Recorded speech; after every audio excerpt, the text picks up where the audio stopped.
इंशाल्लाह एक बयान आया है कि इलेक्शन को कालाजंद नहीं करार दिया जा सकता।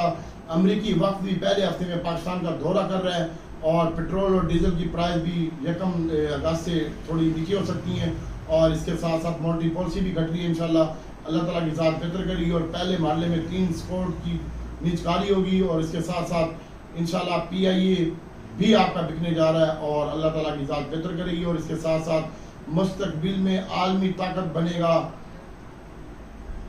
वज़ीर आज़म हेली क्लिंटन की पेशन गोई। और इसके बाद दोस्तों आपको बताते हैं कि वज़ारत एनर्जी ने भी एमरजेंसी डिक्लेयर कर दी है और इसका भी कोई फैसला एमरजेंसी अनाउंसमेंट करेगा। और इसके साथ साथ जुमे वाले दिन ना इतना ज़्यादा सेलिंग हुई है ना इतना ज़्यादा बाइंग हुई है और एहतियात से काम हुआ है इंशाल्लाह। और दूसरे नंबर पर हमारे वज़ीर ख़जाना वो चाइना गए हुए हैं पाकिस्तान का कर्जा ओवररोल कराने के लिए और वहाँ से भी कोई अच्छी खबर आ सकती है। मॉनेटरी पॉलिसी के हवाले से भी अच्छी खबर होगी और इसके साथ साथ अल्लाह ताला की ज़ात बेहतर करेगी।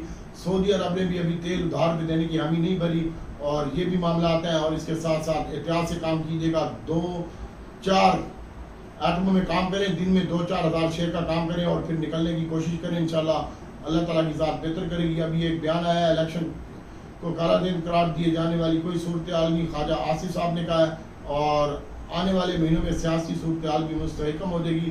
तो इंशाल्लाह कोशिश है कि इमरान खान साहब भी जो वो आ जाएंगे वापस और उनके केसेस भी ख़त्म कर दिए जाएंगे। ये तमाम सूरत हाल है आपके सामने और मॉनेटरी पॉलिसी कम होने के लिए जा रही है। अल्लाह ताला की ज़ात बेहतर करेगी।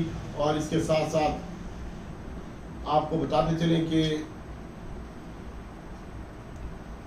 एशिया तरक्याती बैंक की जानिब से भी 40 करोड़ की इमदाद दे दी गई है और अभी अल्लाह ताला की ज़ात बेहतर करेगी। दोस्तों इन चीज़ों के पर फोकस रखिएगा, एहतियात से काम कीजिएगा और अल्लाह ताला इंशाल्लाह आसानी पैदा करेगा। दुआओं में याद रखिएगा। नेक्स्ट वीडियो में हम आपको बताएंगे कि कौन से आइटम किस रेट पे लेने हैं और क्या क्या करना है।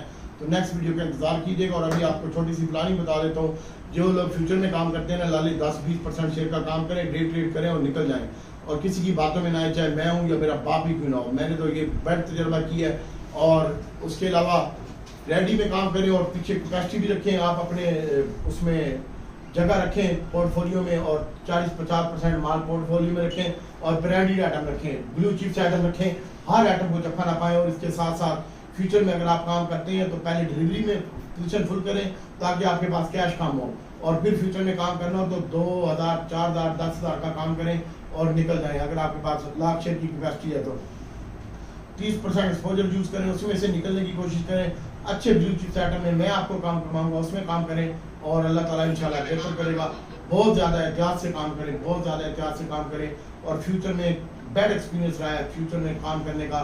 फ्यूचर वाला बंदा कभी भी कामयाब नहीं हो सकता, वो बंदा कामयाब हो सकता है जो डिलीवरी में काम करता है। और फ्यूचर में भी अगर आपको पक्का ध्यान है तो जैसे हम आपको आइटम बताते हैं तो 20-30% उसमें काम करें और निकलने की कोशिश करें और दलदल में ना फंसे जाएं। ये बैड एक्सपीरियंस है, ये आपके साथ शेयर कर रहा हूँ। एहतियात से काम कीजिएगा, अल्लाह ताला आसानी पैदा करेगा। और अकाउंट के बारे में मैं आपको बताऊंगा कि आपने अकाउंट कैसे मैनेज करना है, कौन कौन से शेयर अकाउंट में होने चाहिए। आप मुझसे पर्सनल पे भी रब्ता कर सकते हैं, ग्रुपों में भी पूछ सकते हैं किस भी ग्रुप में मैं हूँ और फ्यूचर में किस किस आइटम में काम करना चाहिए और कैसे काम करना चाहिए और कहाँ पे बाइंग और कहाँ पे सेलिंग होगी, ये मैं अपने ग्रुप में बताऊँगा आपको। दुआओं में याद रखिएगा। अस्सलाम वालेकुम।